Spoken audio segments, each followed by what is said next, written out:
What's up, everybody? What's up, everybody? Welcome to the OKS Hunter podcast, coming at you from the OKS Hunter podcast studio in Oconomowoc, Wisconsin. Nailed it! Got it. Oh, cheers, man. Cheers, buddy. Been a while. Don't go running when it's a heat wave. You're a crazy man. I give you credit, though. My gosh. I do like it. I like running when it's ridiculously hot out because A, I like to sweat. B, well, this is actually, I'll get real weird here.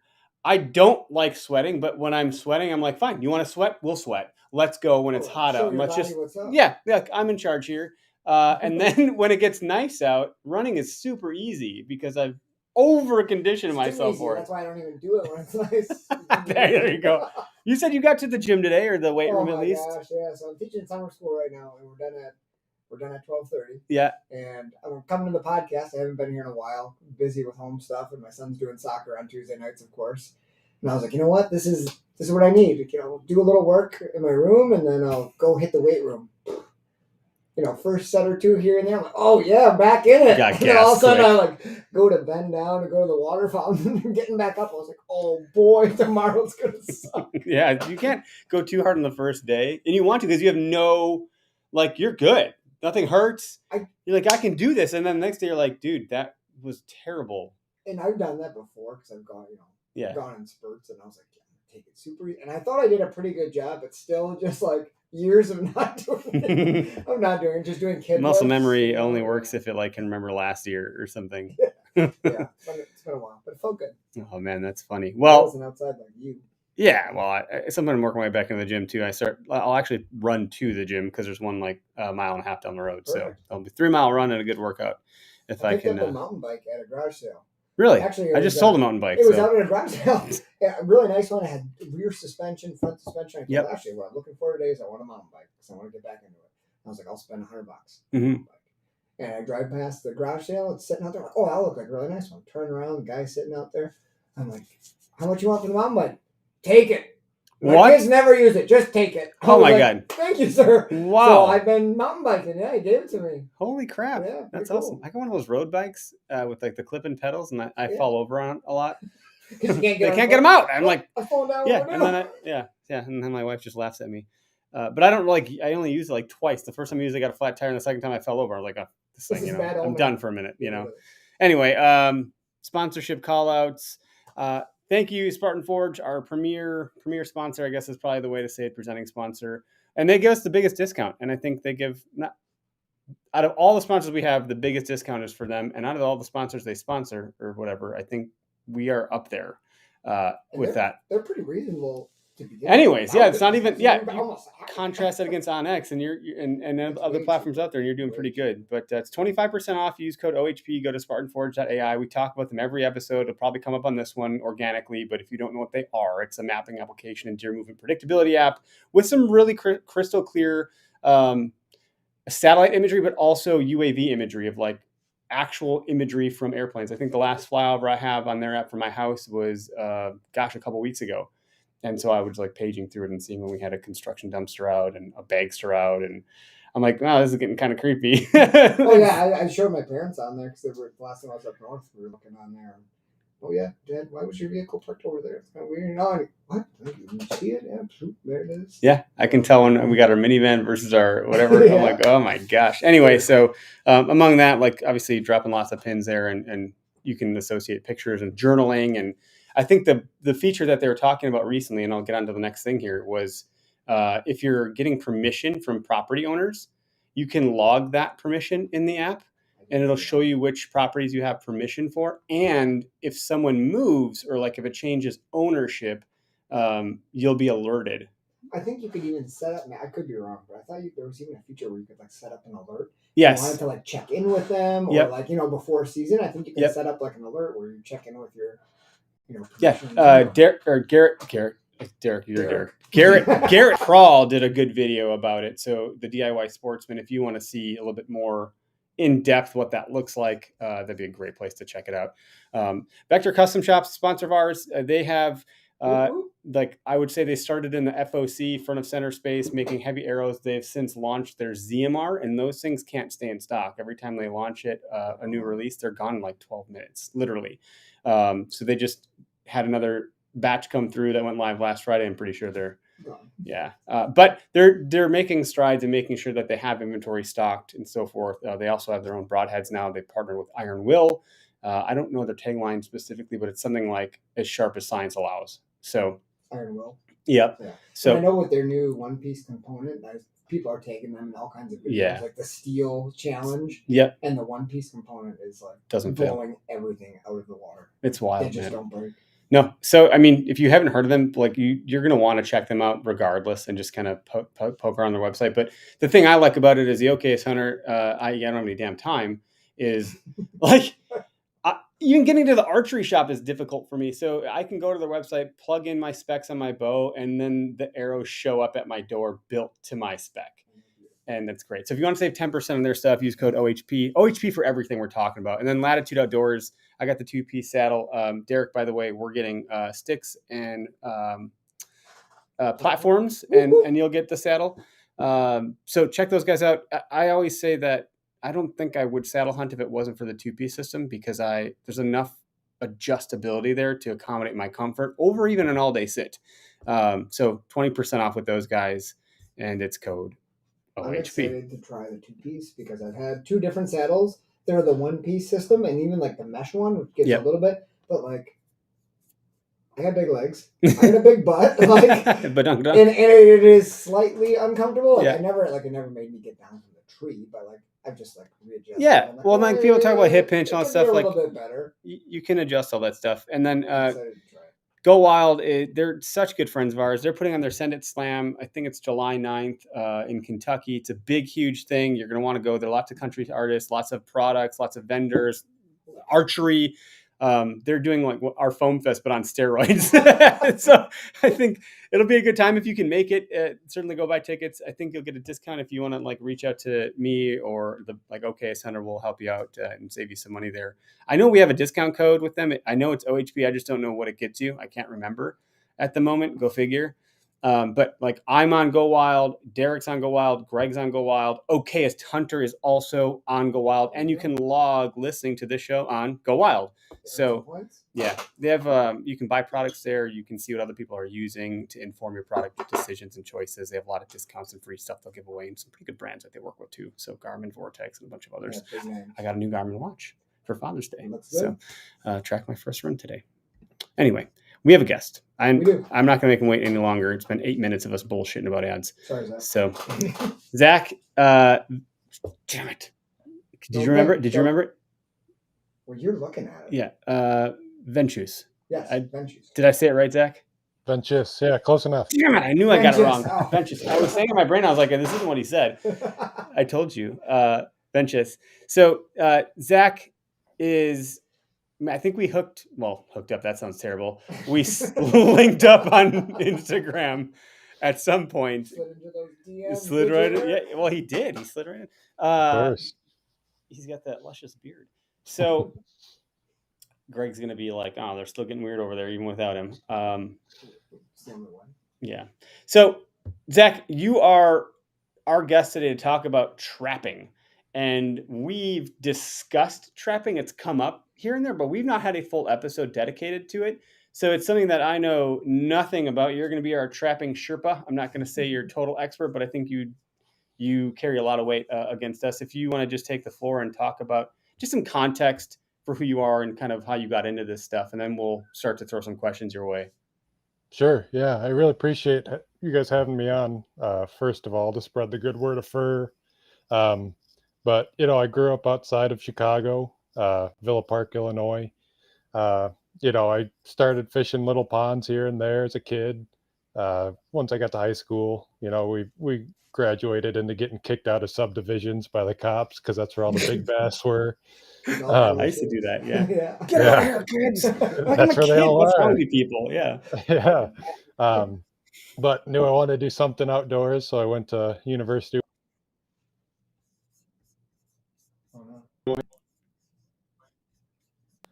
Oh, connection's getting choppy, Zach. Just tried to pick my way apart. Good. We lost you right at the university you had gone to. It got real robotic. Sorry. Yeah, went to University of Wisconsin up in Stevens Point. Um, I started with fisheries because that's kind of all I knew, but wanted to, get into hunting. A lot of people in my dorm room went hunting my freshman year, so I figured why not jump into it. Started hunting, 2013, 2014 as a 18, 19-year-old kid. Fell in love with it right. Still my number one in my heart, but I do love deer hunting and trapping. But yeah, started. I got a summer internship with the Iowa DNR in Clear Lake, Iowa. Then went back to school, finished up, got a. That I went to work with Delta waterfowl up in western North Dakota by Williston, and then we worked on a research study where they were looking to see if oil and gas production had any impacts on predation or Okay. duck success. Um, and then after that, I went to work for North Dakota Game and Fish, and I banded ducks for them for about 2 months, and that was all they paid me to do. Got to trap a little bit there too, just keep predators out of the duck traps because we'd come up to a trap full of mallards and stuff with just all the heads ripped off. I don't know what it is about Hmm. raccoons and mink, but they just got to kill. I don't know why, but yeah, and then after that, I worked for Pheasants Forever back in north central Iowa, and that's really where my trapping started to take off. Um, we managed a big wetland complex, so beavers, muskrats, all those things that like to clog up tubes and just cause trouble. That's kind of what got me into, um, damage control. Kind of got me into starting to trap, and that kind of just took off from there. It's kind of like how you felt when you learned how to hunt. Like, holy crap, I can hunt this, and this. Like, really understanding uh, uh, animals that you might not think that, or you just might not think twice about, but starting to understand their every step just really intrigued me. Um, and then after Iowa, I actually worked as a feral hog trapper down in the Ozarks of Missouri, um, kind of where the Boot Heel, Missouri, and the Ozarks meet, kind of by Poplar Bluff. I trapped hogs down there for about 2 years, and then me and my wife wanted to get closer to some family back in Wisconsin, so we moved up here. She had a job lined up, but I did not, so I just got the first job I could at Cabela's, which was in the back, in the gun vault, and I would just kind of work as compliance for all of our paperwork and just get to mess around with guns all day kind of deal. But I also started a critter control company just because I wanted to keep, fur's not great price right now, but if I could still kind of support trapping and paying some bills off of some fur, then I wanted to do that. Um, so I did both of those for a while, and then with my background, I kept looking at the Wisconsin DNR website, and a limited term job opened up as a public land management uh, technician. So I applied for that job and got it, and I didn't lose any of the jobs. I still have all three. No, Couldn't that's even like lose one. I just feel like the coordinating of the scheduling, all that has its own stress factor and component that, in addition to the workload, makes it challenging. So good for you for juggling that. I mean, literally, like juggling three different things is I can't juggle I think three things literally. I think that's really cool. Your background in the management side spans like across the whole Midwest, right? Like Yeah, Western North Dakota, Missouri, Iowa. Like you've kind of had a little taste of everything. And working on the public lands, you kind of got to see what each deals with as far as predators and how it works. And I know the waterfall was a big part of that, and those are all amazing flyways. So that's a killer background. Okay, you're spending a yeah. lot I of mean, I time. What did just you say you were? Yeah, you. As I say before we started recording, you were like you were doing a bunch of stuff outside in the heat today. sorry. Go ahead. I think the. Did you get us there? Can you hear us still? Oh, yep. Sorry. Internet. There you go. Yeah, it's It's that laggy. dial-up internet. Yeah, it is. I tell you, man. Um, Yeah, what were you doing outside today? You were doing a couple of different things outside today. Yeah, so we were goose banding for first half of the day, and then I was just mowing some prairies for prairie restoration on a open cab tractor. So I pretty much had to get peeled out of that seat by the time I was done with it. Jeez, nice cold Oh. shower. Feel good after that day. So Yeah. we have a community that we started called the Shooter Buck Club, and one of the questions posed in there was how does someone get started with trapping? And for you being so close to it and exposed to it with your profession, it makes sense. But someone that just is maybe interested, what is the entry point? And before I preface that, there was a place in Oconomowoc. It's not there anymore, but there was a store in Oconomowoc, like an outdoor shop, Really? right in downtown. There's a single man shop, and he actually sold a lot of trapping gear. And he's since it's no longer there. Like he was pretty old, and it made its way in the paper at some point that it was like shutting down. Yeah. But he was a pretty. I think there's not many other places I can think to go to for that kind of stuff. supplies, Yeah.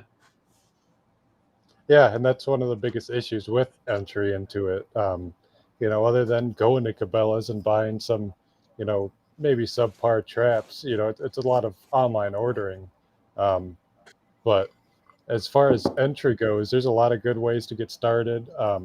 One of the one of the easiest critters to trap and skin and scrape and dry is a muskrat, and we're sure not short. That's kind of part of how I got started. Was just there's not a lot of trappers out there right now. Fur's not worth a lot, so this is a great time to just tell yourself to dive into it. Buy a dozen traps, buy 6 traps off of Amazon. I've done that. Just hit some water, hit some public areas, so swamp, marsh, anything, and just start looking for muskrat runs. That's a great way to start, because then you learn paths of animals, and then you bring them back, and it's not what the heck do I do with it. They're easy enough to skin where you can hardly mess them up, regardless of experience. Another good one is raccoons. Those dog proof traps are super easy to set, get them out quick, and we're sure not short of any raccoons either. So it's just it's a great time to get into trapping, because there's so little people out there. And you definitely have to check your state regs. Wisconsin does have a lot of trapper education, a mandatory trapper education program, but it is one of the best. It's like the front runner of trapper ed courses in the country. A lot of other states that incorporate it use Wisconsin's as kind of a outline. Um, so easy stuff like getting 6 dog proofs, 110 conibears, and just go out to. You could catch both of those things in the same wetland. Um, just start looking for sign. Um, Keep your head down. I mean, once you get started, you'll never look at a bridge the same. You'll never look at a wood line the same. Muskrat huts, those are easy to identify. So um, kind of dive into it, but strategically dive into it with just a couple traps, and then just go start walking around the woods and the marsh. And are there any, like, to your knowledge at least, are there any communities you'd recommend, whether that's Facebook or Go Wild as an example, or like groups, or does a DNR have any forums? Or, like, when I say community, other people you could learn from that are doing this that could be helpful. Yeah, there's a Facebook group called Trapping Talk I'm a part of. Um, it's kind of all walks of life, just talking about trapping. I get a lot of my traps off of Facebook Marketplace for cheap. And, the best thing to do with trappers is just, if you go buy those traps from that guy, be prepared to talk with them for a while. That's a I good mean, idea. Yeah. most trappers are kind of getting up in age. I think the average age of trappers goes up every year, at least some. So like there's no new recruitment, but if you could tickle the ear of some old trapper, I mean, number one, be prepared to sit there for a long time, but soak in as much as you can. Be a sponge for every interaction you can. I can't tell you how many times I've gone picked up a couple traps some guy was selling, and 2 hours later, my wife is saying, "Where are you? Should I be worried?" It's just me and old Jim just talking about trapping. So, it's less it's less public as hunting is or fishing is on social media and stuff. There is still some out there, but if somebody knows somebody that knows somebody that's a trapper, and you just got to start, being a sponge to those people. And there's a lot of good books out there too. Um, a lot of those guys write books, and you just got to start reading those books. Those are probably the best because they're just written down techniques and equipment and things like that right there in front of you. Yeah, that's a good tip. I like the go buy a trap off of somewhere, and you can almost use that as a foot in the door, especially if it's someone who's in an area you're in. Maybe they're giving it up, and maybe they're not afraid to give you a few tips. I Oh know yeah, I lived up in Peshigo, which is close to the UP of Michigan, for 10 years and taught up there. And muskrat trapping was actually incredibly popular up there. And there was a couple older gentlemen who had been trapping up there for 30 or 40 years. And they'd give you tips on everything but what they were trapping. So yeah, they were exactly. very loose lipped on, go get some coyotes, but stay the hell away from my muskrats. And if you Yeah. step foot on their marsh, man, they'd let you know about it. But they Oh, are I'm sure. happy to share information as long as it wasn't in their marsh. Yeah, yeah. No, that a lot of trappers are giving me so much, and if you put enough of those puzzle pieces together, maybe another coyote trapper that could care less about muskrat spots, and then you start Yep. like placing that whole puzzle together. It can work out. So we're live on TikTok also. So I just noticed there's a question that came through. They said, "How many years have you been trapping?" Uh, it seems like it's pretty well impossible to get into it. He's in Alberta, which is what, Canada? Yeah. Yeah. I There's wonder a why Yeah. it's lot of coyote impossible. trapping up there. I got into it about 6 years ago, just trying to, as I was a duck bander, we would set traps for raccoons and mink and whatnot. But then that moved on to, more damage control in the beaver world in Iowa. So it's about 6 years. I definitely haven't seen it all, but it's there's a lot to learn, and I'm just happy that I got into it because nobody knows as much about the outdoors as an old experienced trapper does. So I just hope to kind of be something like that at some point in my life. I mean, they know where you're making an animal step in a 1 inch square, for crying out loud, because you told it It's to, from amazing. Yep. scents and lures and everything. So um, it's definitely, it could seem intimidating at first, but if you buy a couple traps, I'm not quite sure how it works in Canada with all that, but if you just buy a couple traps and find some public land, I mean, get a bunch of dog proofs and set them out. You're not going to piss anybody off at dog proofs. Get some dog proofs, set them out on some public land, catch a couple of raccoons, and be prepared to mess up a lot. That's the only way you're going to learn it, but that's probably the best way to go ease into it. It's cool. How many different species have you trapped? Like, and which one gets you most excited? Um, Gosh.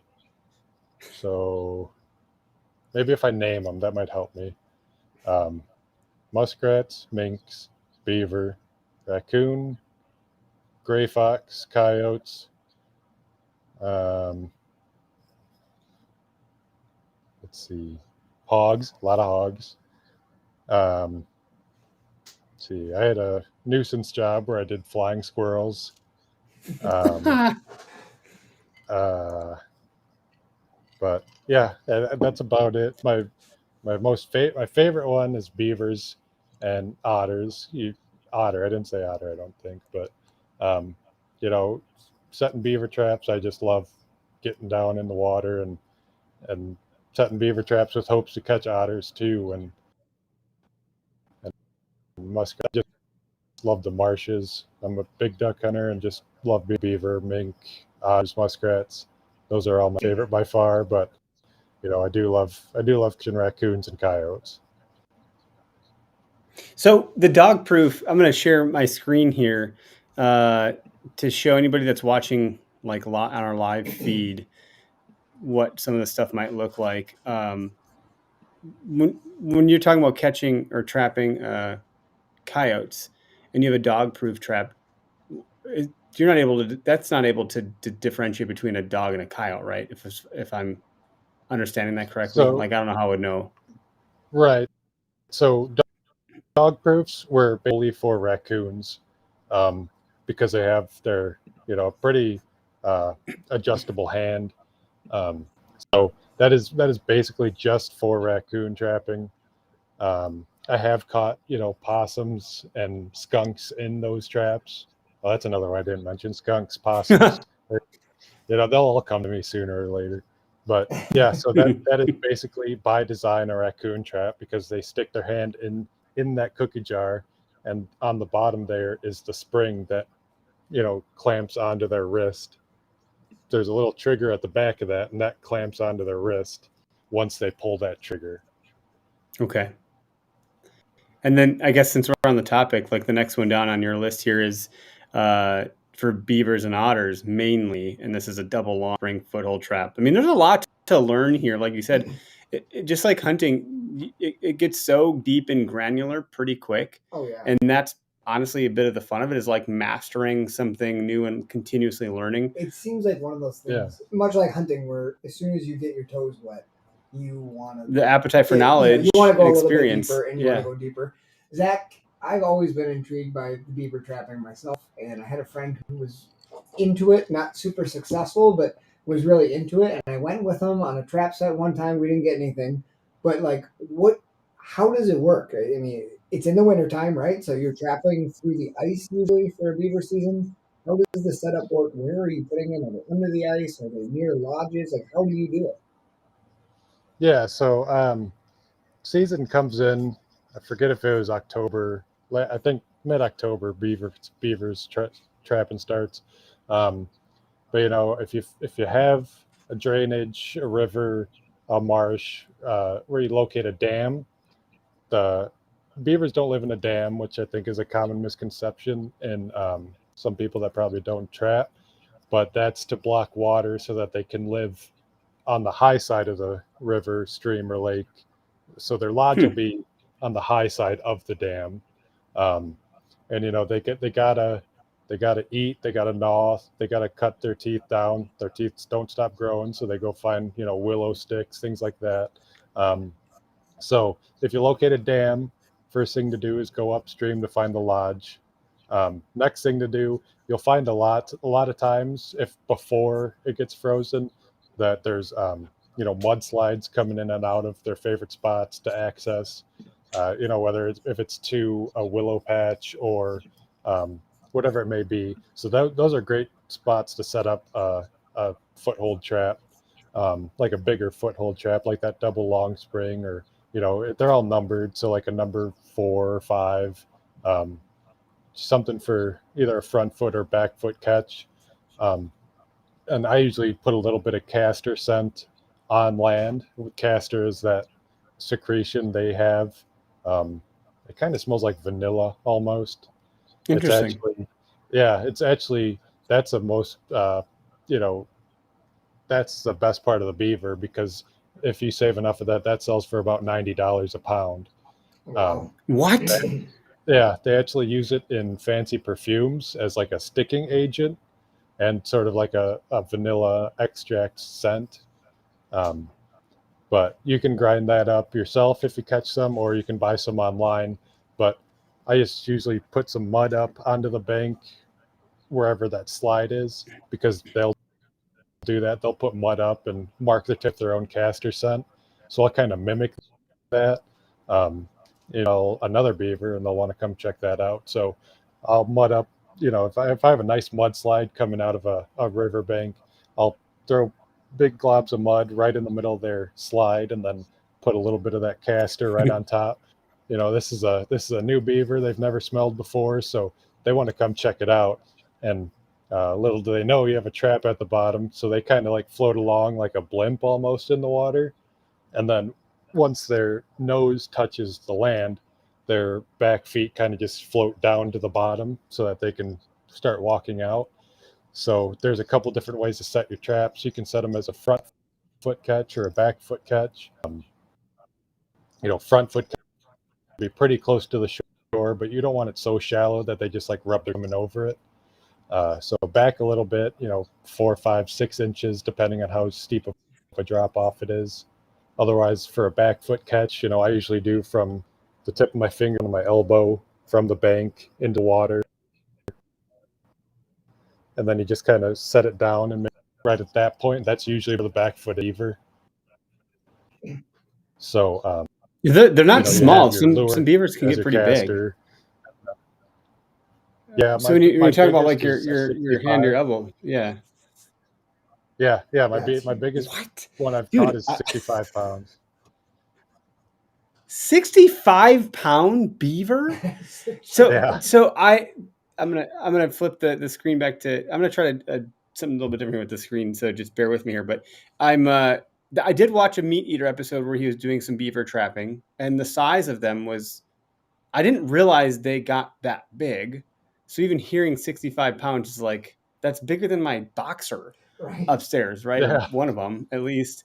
And I don't know. I forget which part. I don't remember the episode clearly enough where Ranella was, it's something with a tail as far as, he gets really particular about cutting up meat and showing off really unique ways to eat game. But it had something to do with the tail and it being like a really, really good part of the beaver to be eating. Really? Yeah. Do you know what I'm talking about? I do. Yeah. I've actually tried something like that once. So I cut the tail off and I put it in the oven just to see what would happen.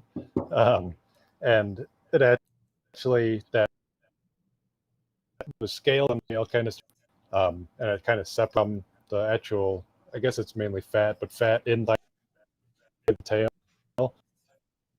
So after, I forget how long I did it, maybe 15, 20 minutes, 300, I actually took it out and almost like skinned that tail.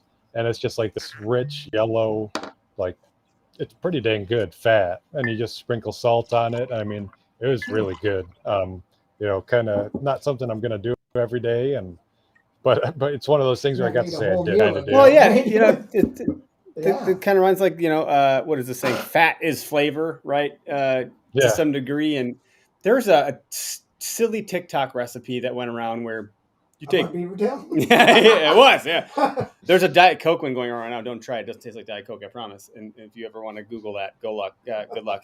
But there was one where if you take cream cheese and you do a cross hatch kind of cut with some knives and you sprinkle whatever seasoning you love on it, whether that's Lorraine or some sort of like rub, garlic, whatever you're doing, and you throw that in your smoker for like some duration of time. I think it's like a couple, like maybe it's an hour or something like that. I'm getting it all wrong here, but I did try it to a T. It tastes like beaver tail. But then you just dip your crackers in it and it's amazing. I feel like that would be similar. Super rich, high fat, yeah, I don't know. Maybe that's completely inaccurate, I'm sure. And I'm not a credible source. But it's interesting when you consider. So more than that, like, what are you doing with a mink, and what are you doing with a gray fox, and what are you doing with an otter? Did you see the picture of the gray fox? Yes. I mean, gray fox are beautiful, but the one that you sent over, Zach, the picture, man, what a specimen that thing was. Do you have that? Yeah. Yeah. You sell that? That's gorgeous. They're insane. It's just salt and pepper fur on them, and I always thought about how cool they were, and then you see one up close, and you really take appreciation of like just how many colors they got going on. But yeah, so when I was in Iowa, trapping a lot, there's actually a fur buyer in a couple towns over. So it's got red, it's got different, salt and pepper back, dark black on the top, red all around it too. I mean, they're insane, and they can climb trees. Wow. Interesting. Very interesting. Sorry. Okay. Yeah. I don't mean to like distract you too much here, because this is that learning territory that we're talking about, where you get into something new and it gets really fascinating. And this is mostly why I was so intrigued and excited to talk with you, because we've not covered this topic. No, not thoroughly at all. And there's not a lot of you out there, as you had mentioned, and you're not, 80. So. Right, yeah. Hey, I do have to ask, since we were talking about, meat and cooking a little bit, your shirt, Meat Skis. Looks like it says Pound, Wisconsin. Is that the Mitskis that shirt came from? That's up there. So that was where I lived. It was very, very close to there, about 15 minutes away. So I've had lots of deer and meat processed at Mitskis. So I just had to point that out. Awesome. Yeah, my brother shot a bear up near there, and they took it right over there and got it all for us. Awesome. That's cool. Sorry. So to go back to the question, like you mentioned, prices aren't great for fur right now. I know the few trappers I've talked to, that's like one of the considerations where you can make some money doing this, but to my knowledge, you're not making enough money to like provide. And I'll back up just a little bit here, and I'm going to let you answer the question. But at the one time I went duck hunting with a guide, Scott Ford, he's a follower of the brand and the podcast and so forth. We didn't have a lot of luck duck hunting. I think they just vacated the area the day before, so it was unfortunate for us. But fun experience. But on the way out to the marsh, there are these guys trapping, and they were trapping muskrats, and they had an ice fishing sled full of these things. And I was like, holy crap, that's a lot. And they're like, not really. I was like, what? What do you mean not really? That looks like a lot to me. What are you talking about? So maybe those guys are doing more of that kind of stuff where that quantity wasn't good enough for them. I'm not entirely sure. Can you elaborate on what you're doing with the hides and the animals and the different category of animal that you're trapping? Like, why would you target something over something different, and what happens with that stuff? Sorry, that's a lot of questions there. Sure. Yeah. No. So when I was living in Iowa, there was a fur buyer in the next town over. So it was easy to, I catch a couple of beavers, I skin them, I scrape all the fat off the back and stretch them out and dry them. And then I would just take them over there and sell them to Bill. I would range from, $6 to $20 a beaver, so not terrible. Definitely. Go back to that 65-pound beaver. What are you doing with one of those? That's actually a chair throw over the back of my chair over here. Excellent. So you're not selling that pelt. Do you have the gray fox also? That one's actually at the tannery. Okay. So yeah, that's another thing too, is you can ship them to tanneries and get them back, and they're beautiful pieces of fur that you can do whatever with. But that's so I would sell in Iowa directly. He kind of cut out the middleman and shipped them directly to people that use the garments overseas. I think one of his biggest ones was Italy, China, Russia. Those are the biggest fur users still. Yep. I know a guy in the fur trade business, and their biggest selling geography is Russia, and they're a bit screwed right now from the sounds of it. He's like, well, it's out of my control. I can't do much. Which is interesting. And they're in the mink business, for the record. And I just had lunch with him the other day. I'm like, how is the mink business? What is going on in the mink business? Not much. See, the beaver and mink in Russia is such a vast territory that has all of these wild animals. Right. I mean, Russia has beavers, right? Russia has to have mink. And there's only so many mink farms that exist. Why are they importing them from here? Italy, I can understand, right? Italy, they don't have beavers running around all over in their little canals like Venice. There's probably not. Well, according to Ronald, this country was built off the back of the beaver industry. Because people bought land based on other beavers there or not. From what I heard and learned from his show, of course. So I don't know how credible that is, but yeah. Yeah, Europe ran out of beavers back in the 1700s, and they wanted to go find more. So it kind of paired up perfectly with their U.S. exploration. And, they just said, start finding beavers. And then that led to them shipping up to Hudson Bay, Ontario. And so that the Hudson Bay Company could ship beavers back to Europe. So it's just kind of like a big roundabout way of, exploring the U.S. out west and then still getting beaver production. The Western Front was for finding the beaver. Yeah. I mean, whatever. So okay, we went on a distraction path. I apologize. Sorry. We would not be caught in your trap because we would get too distracted.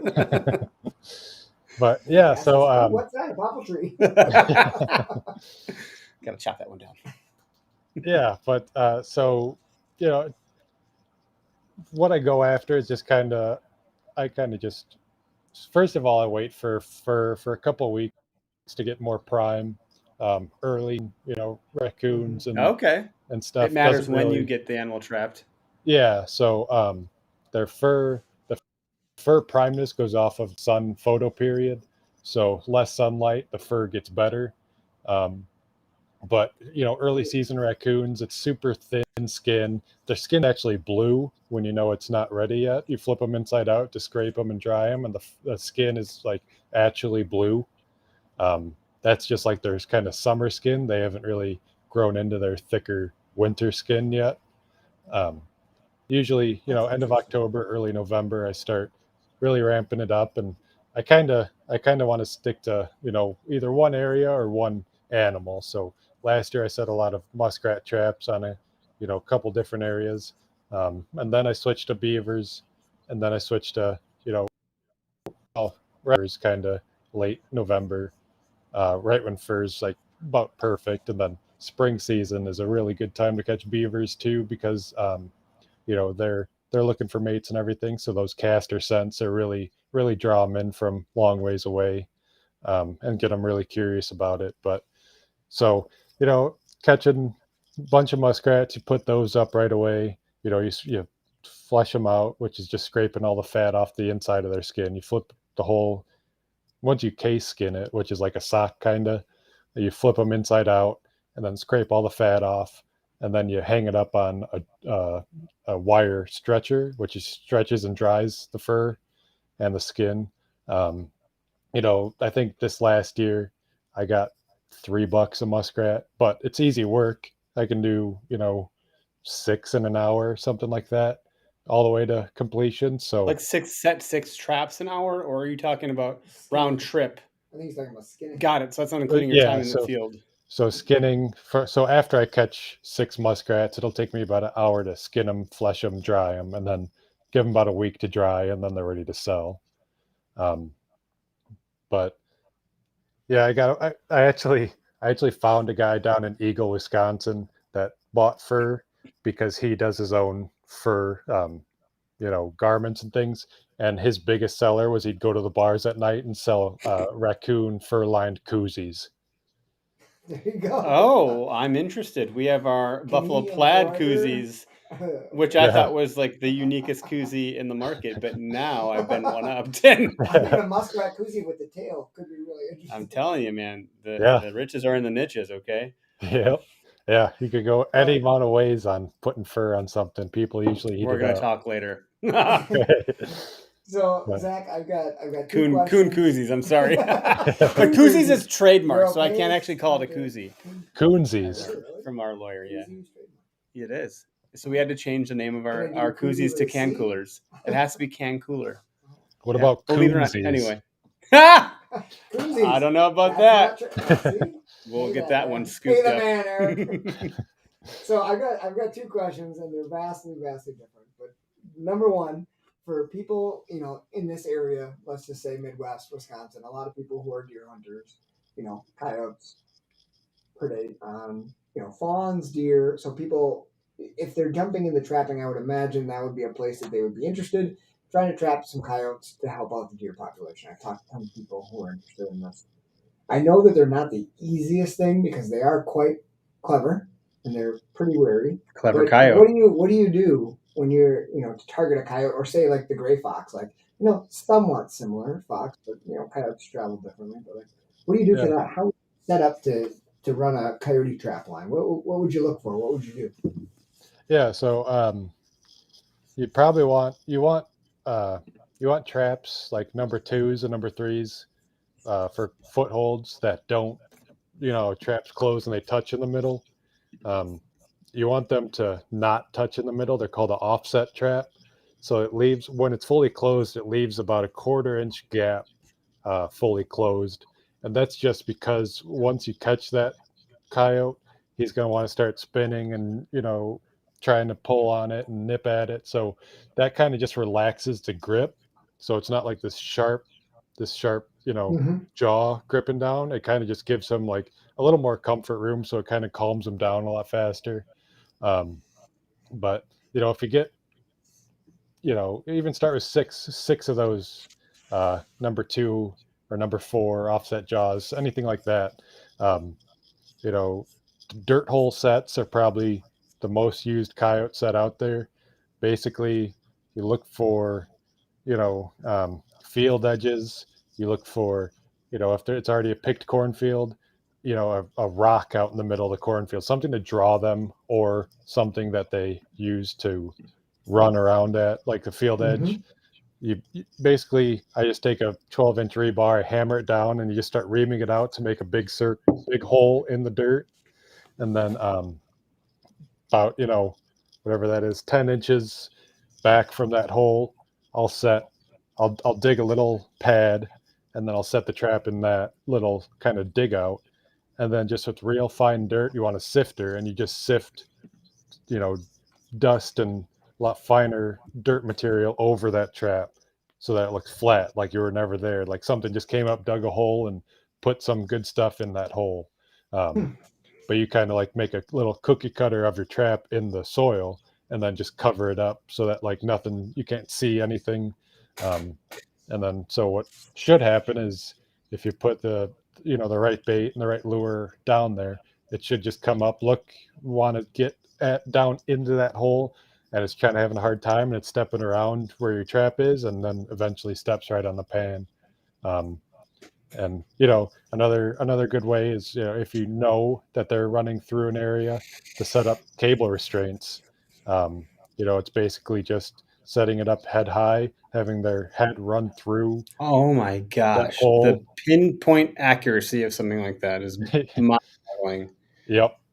Yeah, you It could put really some is. scent down like on either side of it so that their nose is down to the ground, so The that you can oh kind fuck moment from one of these animals has got to be just insane. Like, of, yeah, But it really does depend on terrain, and I think this is why trappers get the reputation of knowing, the critters so well. travel Because there are corridors and things like that. There are areas that, just like funnels for deer, Mhm. that these animals use constantly. Little log crossings over rivers, or they don't have to get wet. Or I'm just thinking of a place up north where we deer hunt. There's it's a seedling farm for trees, and they have a fence around part of it. In the corner of this one fence, I remember seeing all these trails. Like, oh my god, this is the best deer hunting spot ever. And then it snowed a little bit. Well, they were all coyote trails, and they just run those, those edges and those fence lines, like he was saying, the field edges, where I could see that working. But man, you still got to know what the heck you're doing. yeah. I mean, if you just gotta kind of, especially for cable restraints, you take advantage of where they're going, like a fence crossing. In Wisconsin, you got to be. I think you can't have the cable restraint hit anything half-inch in diameter or bigger, so like you can't have it wrap around the fence once it gets caught. But taking that pinch point and setting up a cable restraint, they run right through it. I mean, catch them no problem. Footholds are kind of just like, they're trying to entice the animal to come check things out. A nice big loud foothold set would have like snow on the ground, but then like you just blow it up with mud and dirt everywhere. So like you're calling them in from all around. At night you see big white snow patch, and then just this big dirt hole set. It's getting their interest by a couple different ways: visually, scent, and then possibly bait, if you can use bait in the state you're in. But yeah, it's like you're telling the animal, you're going to put your foot right here because I set this up in the way that I just know you're going to. That's amazing. And when you think about it, if you've seen coyotes or fox, it's like that curiosity zone, like you were saying. You don't necessarily put that foothold like right where the activity is, because like sometimes they hold up, before, and they get that curious, like, let me look while it's still safe. So I would imagine with these animals, you'd learn like what that distance is, where they like stop and they're gonna put their feet down and they're gonna look at that disturbance before they go into it. And Yeah, that's just and amazing that you guys learn that stuff. yeah, and then like another thing with coyotes too is, like, if you'll have your trap set and your dirt over top of it, and a coyote comes and steps, and your trap is a little wonky, like he feels something under his feet, like it's like centered on a rock, it'll just leave. Like it doesn't care what's in that dirt hole. It could be anything, but Um, you have to have your trap like stable on the ground. They don't like anything around their feet that's kind of, wiggly, anything like that. You definitely need to stay scent free. Um, always wearing gloves, always doing all that, because they'll just take one whiff, and if they smell person, they're out. You'll never see them. So, So drying up. then, how often are you sorry, how often are you checking your traps in? Because like that's got to be a really exciting thing or deflating thing. Like I'm gonna walk up on my trap. What's there today? Nothing. You know. And then you gotta like how close you get to reconfiguring it. If maybe something was aloof, or can you tell if someone came to investigate, or oh my gosh, there's something there. You better have come prepared. I see a lot of folks on social that do get coyotes, and they got like the what I would call like I don't know the dog catcher, pole, Oh yeah. thing to get them off. And then how do you dispatch him? Like, what's the ethical way to dispatch this thing once it's been trapped? Because it always looks pretty sad when you see a live animal in a trap. What does that do to the anti-hunting community? There's a couple of things that I'm curious about with that. Yeah. So to answer your first question, you have to check traps every day, um, whether it's live traps. You have to check foothold traps and traps where the animal is going to stay alive every day within 24 hours. So whether you use some binoculars to check across the field if you got anything, or you walk your trap line every day. Um, with coyotes and things, I would at least leave my trap set for a week. Sometimes I take big walkabouts and they don't really come back for a while. Then you just think like, oh, they're gone. I spooked them. But if you give it a couple more days after that, they do come around again. They just might take big laps. So, and then as far as like the catch pole stuff goes, a lot of guys, you might be seeing those videos a lot that like of guys down south. There's actually a big market for live selling coyotes for training dogs and stuff. So they'll Really? just use a catch pole. If you grab them back by the nape of the neck, they just go limp. Like, I mean, they're just like a little teddy bear at that point. Um, they just, I did I, not know I, that. I don't think they're used to it, they're just used to mom doing it or something. But yeah, they'll either catch them with a catch pole and then throw them into a travel container, or just grab them by the nape of the neck and throw them in a travel container and I then think I've live seen the neighbor sell the them. next stuff. My wife was freaking out at me when I caught a snapper the other day to get it across the road by the tail. She's like, "It's gonna bite you." I'm like, "No, it's not. It cannot reach me right now. You can't touch it by the tail." Yes, I can. Yeah, I've been doing this since I was like 8. Trust me. I never gotten bit by a snapper because they terrify me. And believe me, this is how you handle them. So I imagine once you get your comfortability level up with some of these species, you kind of know what you're doing to some degree with yeah, some level of exactly. comfortability and confidence. But I imagine people also get bit too. You little slip up in a mistake, and suddenly you got a coyote bite. You got to go get a rabies shot or something. Yeah, I refuse to mess with them like that. I'll use a catch pole every time, but I'm sure there's plenty of cases where guys do get bit. Oh, I saw one video where some kid walked up on a nice bobcat he caught, and the bobcat just, it stretches far away from the kid as possible, and the kid's like kind of close to it, and the bobcat just like starts over and just starts beating the shit out of the kid. I Yeah, mean, that's the bobcat or a lynx, man. Not especially when they're cornered. Like literally, that would be not a good outcome. You yeah, see, I'm sure Zach's familiar with it, but like the board release, you got the board with the hole cut out at the bottom, like the yep, upside down horseshoe, and you get their paw. So you got a board between you and the wolf you accidentally call it, or the bobcat you accidentally, right? And then you release. The idea is they run away from the board. But I've seen a couple of those videos They're where like, like "Nah, I'm gonna get that my bobcat's like, I want to see who the hell's on the other side of the board. like Bob Barker and Happy Gilmore. I want the whole slice." Let's go.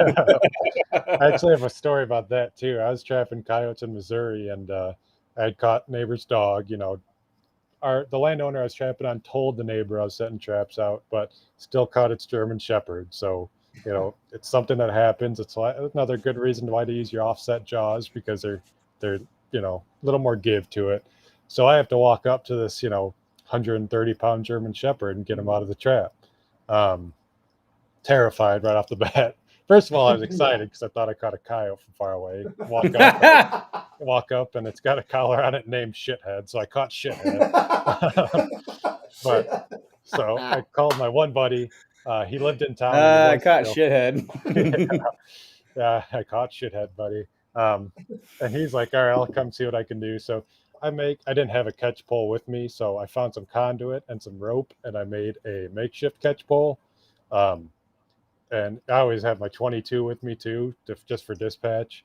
And so I said, "Do you want to work the catch pole or the trap?" And he said, "I guess I'll work the trap." So just don't let go. So I have his head in the catch pole. He lets it out of the trap, and I still have it. And he's like just trying to like tear away from it. And I just turned to him. I said, "If this thing takes 3 steps to me, I'm shoot. Or if this thing takes 1 step to me, I'm shooting it in the head." And I let it off the catch pole. His ears just shoot back, and he just like rubs up against my leg, like, "Thank you so much for saving me." Oh, that's great. But Wow, 10 seconds ago, I thought he was going to rip my head off. So man. Yeah, they're gnarly. Our- Anything like that. The neighbors got a German Shepherd, and we were over there yesterday. My wife was playing with it, and man, the boundless energy that thing had was like going crazy. I can't imagine how that thing in a trap was. Well, at that point, maybe it's fatigue, or it's distraught, or it's these people. It's like, hey, it'll help me. It knows. Yeah. But I was wondering, like, have you ever caught things you didn't intend to? And it sounds like that was one of those examples right there. So, yeah, I've caught dogs, a couple dogs, all released. I don't want to shoot a dog, but if a German Shepherd's going to attack me, I'm going to. Yeah, you're gonna do it. But barn cats. I did catch a great blue heron once. Really? these things are everywhere. It stepped on a beaver trap. We got it out. It just left without a leg, without one of its 2 legs. But all DNR observed. So it just happens. That's stuff that's going to happen. Yep. But you don't want it to. But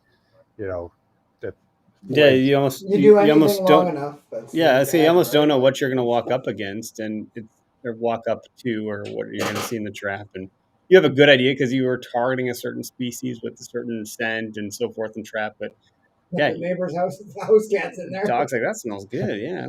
Yeah. The other thing I was really intrigued by. So I had the coyote, something that the deer hunters around here may be interested in.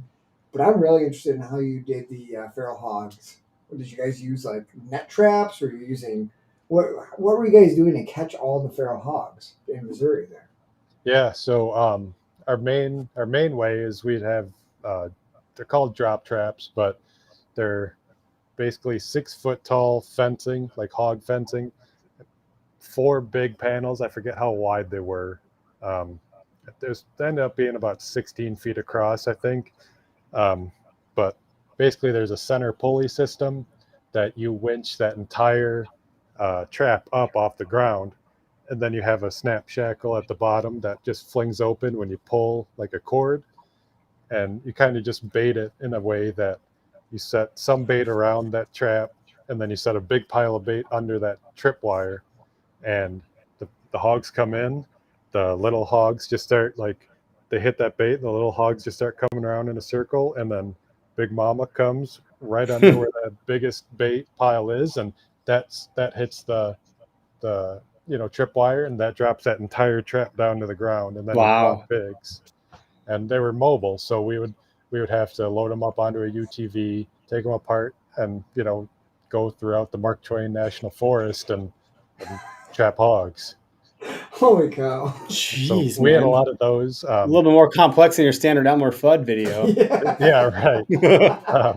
And then we did have some that were I forget the company that made them, but you got it's kind of like any cell phone or any trail cam company that sends them to your phone, but it was attached to the trap, and you could hit a button on your phone that dropped the trap right then and there. Oh, nice. Jeez. And then I was gonna ask if you're doing anything with trail cams, like if you can't make it out to a trap every day, are you setting like a cell cam up to monitor that, to know, oh, I got to go out there and deal with this? That's a good thing for like nuisance guys, but it's actually still, at least to the best of my knowledge, it's still illegal in the fur trapping side of things, just because there can be so many malfunctions with that you need to be there in person. But the nuisance side of things, I know a lot of guys are switching to that.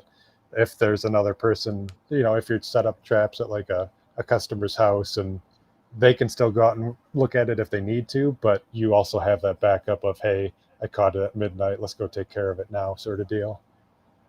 Yeah, that makes sense. Interesting.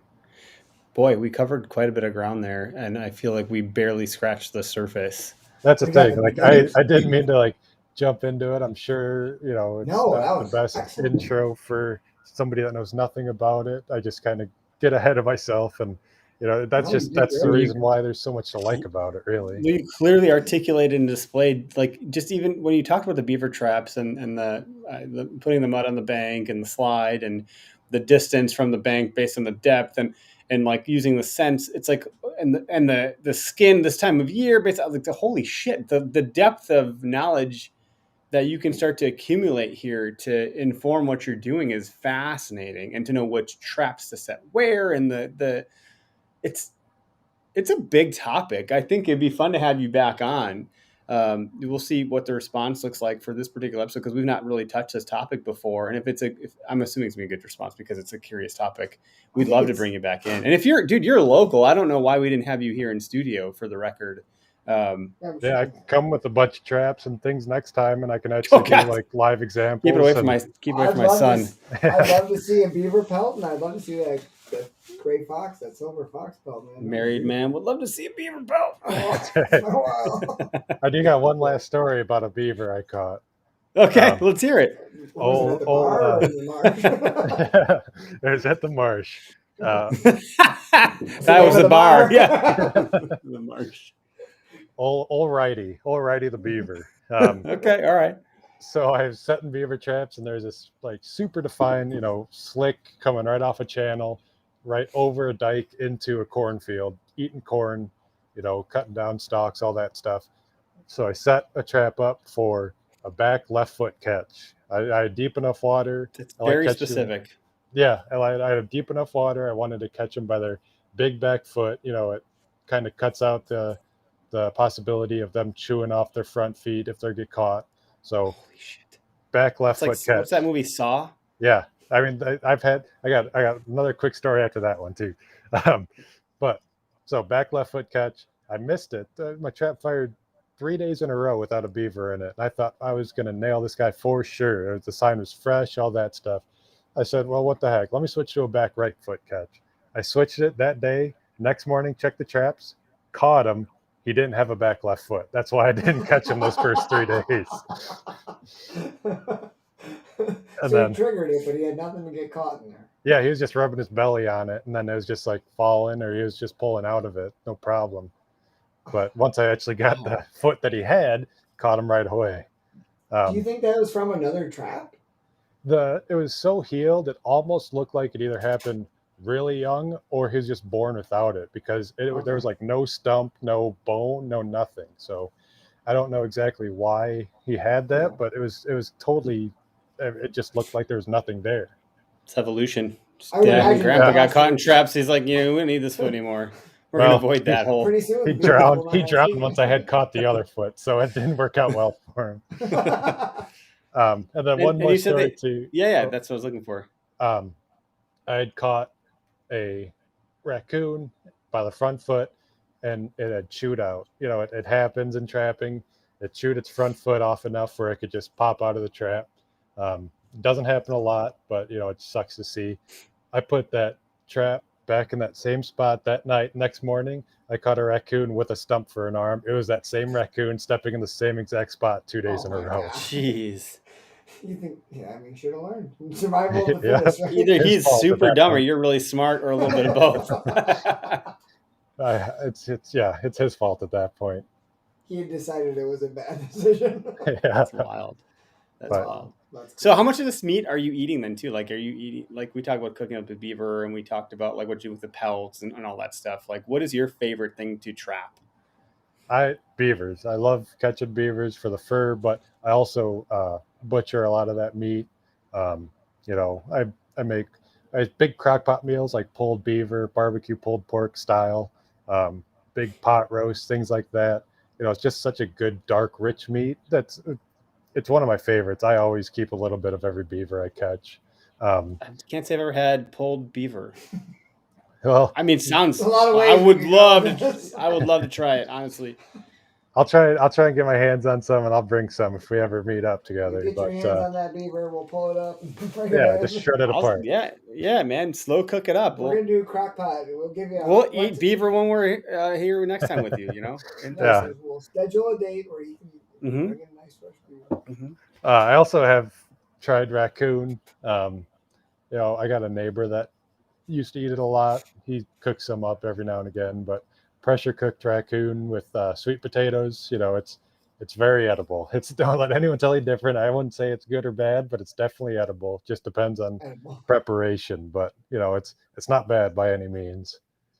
Yeah. Yeah, Like protein, so many things, right? it's Yeah. about how you make it. Yeah. If you make it right, Yeah. if you make venison the wrong way, my wife will never touch it ever again. So, it's got that gamey flavor in some cases. But Zach, we're gonna have to bring you back on at some point, and when we do, we'd love to have you in studio, and we'd love to do some fun things with like bringing pelts and food and all that stuff. I think it'd be good, and traps and all sorts of stuff.